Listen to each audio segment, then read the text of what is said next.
Hello friends, good evening সবাইকে। Welcome back to my another blog. তো দেখো, সন্ধ্যা তো হয়েই গেছে।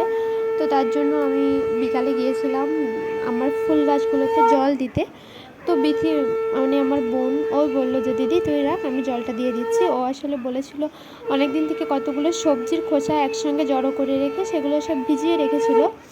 বলছিল যে এই সবজির খোসাটা যখন মানে পুরোপুরি পচে যাবে, যে জলটা হবে, তো জলটা গাছে অ্যাড করলে গাছটা মানে খুব সারের কাজটা হয়ে যাবে। তো তার জন্য ও এক সপ্তাহ মতো হয়েছিল, সব কিছু ভিজিয়ে রেখেছিল। তো তারপর ওই সব কিছু করেছে, তারপর বললো জলটা আমি দিই। তো তারপর সেখান থেকে জলটা উঠিয়ে নিয়ে তার সঙ্গে সামান্য জল মিশিয়ে সব গাছে দিচ্ছিল।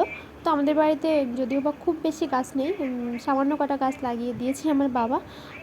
মানে আমাদের তো লাগানো ছিলই না, আমার বাবা এসেছিলো তো সেই লাগিয়ে দিয়ে গিয়েছিলো।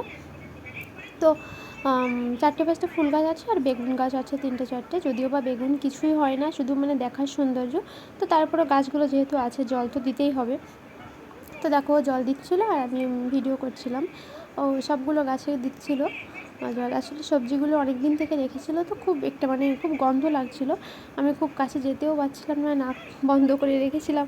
ও কী সুন্দরভাবে দিচ্ছে, আমি হয়তো দিতেই পারতাম না, খুব সুন্দরভাবে দিচ্ছে। আমি জল যদিও বা আমি জল দিই গাছে, কিন্তু আসলে এটাই গন্ধ, তো তার জন্য বললাম যে আমি দিতে পারতাম না। তো সবগুলো গাছে জল দিচ্ছিলো আর গল্প করছিলো আমার সঙ্গে দাঁড়িয়ে, মানে কথা বলছিলো আর জল দিচ্ছিলো। আসলে জলটা খুব বেশি পড়ছিল না, কারণ সবজির মানে কিছু কিছু সবজির খোসাগুলো না, যেগুলো মানে মানে পচে গিয়ে আঁশ টাইপের হয়ে গেছে, ওইটা গিয়ে ওই যে জল দেওয়ার ঝাঁজ দিয়ে ওইখানটা আটকে গিয়েছিলো। তো জলটা না খুব ভালো পড়ছিল না, ওর দিতে একটু অসুবিধা হচ্ছিলো। তার জন্য খুব কষ্ট করে দিচ্ছিলো, যেহেতু জলগুলো পড়ছিল না, মানে এক ফোঁটা 2 ফোঁটা করে পড়ছিলো, তার জন্য ওর দিতে সময়ও বেশি লাগছিলো আর দিতেও কষ্ট হচ্ছিলো।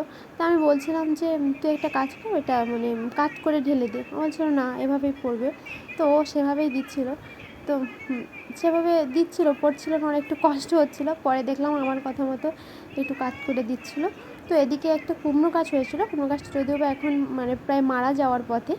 আর এই সাইডের দিকে একটা বেগুন গাছ ছিল, তো ওই বেগুন গাছটা একদম জল পড়ছিলো না, পরে উঁচু করে ঢেলে দিচ্ছিলো। আর এদিকে আমার শাশুড়ি মা পুঁই শাক গাছ লাগিয়েছিল, একটা না দুটো, তো সেই পুঁই শাক গাছগুলো একটু জল দিচ্ছিলো আর আমি ওর সঙ্গে হেঁটে গিয়েছিলাম। তো জল দিয়ে আমাদের ফাইনালি শেষ। তোমাদের বাড়িতে কার কার বাড়িতে কী গাছ আছে অবশ্যই কমেন্ট করে